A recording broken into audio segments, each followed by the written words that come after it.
అందరూ ఎలా ఉన్నారు? I'm Krishnapriya and welcome back to my channel.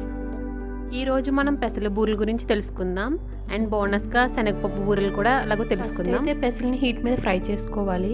నాకులాగా స్లోగా అక్కర్లేదు. చూస్తున్నారు కదా, ఫ్రై చేసిన పెసలను ఒక డిష్లోకి తీసుకుని దాంట్లో అయితే వాటర్ వేసుకోవాలి.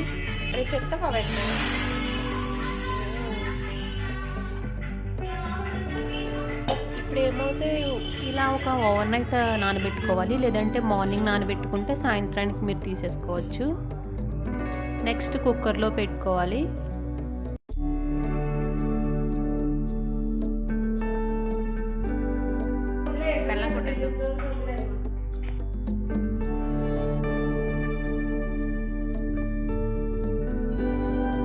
మేము ఇక్కడైతే 2 గ్లాసులు బెల్లం తీసుకున్నాము.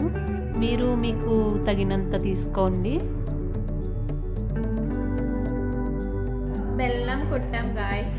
అది వేసిన లైట్ నాకు మొదటికే మోసం వచ్చింది.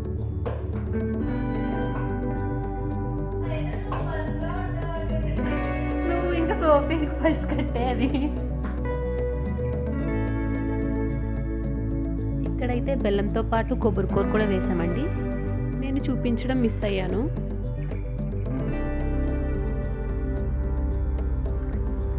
అలా కాసేపు దాన్ని తిప్పుతూనే ఉండాలి, బాగా తిప్పాలి.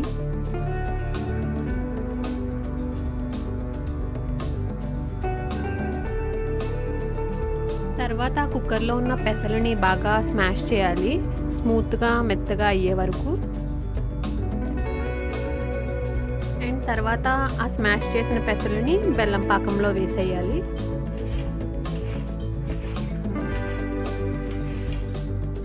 అలా అది దగ్గర వచ్చేంత వరకు తిప్పుతూ ఉండాలి.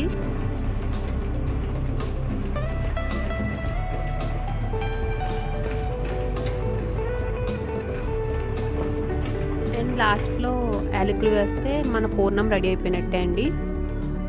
మనకి పెసల పూర్ణం అయితే రెడీ అయిపోయింది. ఇప్పుడు శనగపప్పు పూర్ణం ఎలా చేస్తారో చూద్దాం.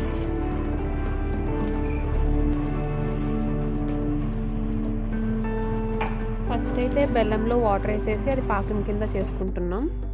తర్వాత అంతా పెసల పూర్ణం ఎలా చేసామో సేమ్ అలాగే ఈ శనగపప్పు పూర్ణం కూడా తయారు చేస్తాం. శనగపప్పు కుక్కర్లో పెట్టిన తర్వాత ఉడికాక ఇలా ఉంటుంది, మీ అందరికీ తెలిసిందే.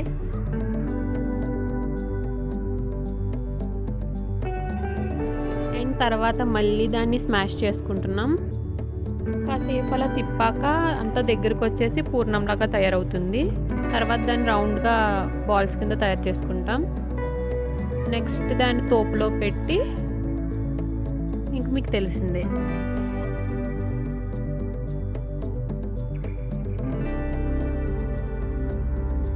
అలా మంచిగా గోల్డెన్ బ్రౌన్ వచ్చేదాకా ఫ్రై చేయాలి.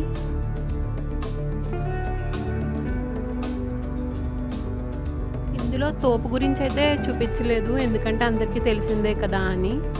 అండ్ పెసల బూరెలు అంటే నాకు కూడా కొంచెం కొత్తగా అనిపించి వీడియో తీశాను. ఎలా ఉందో కమెంట్ చేయండి.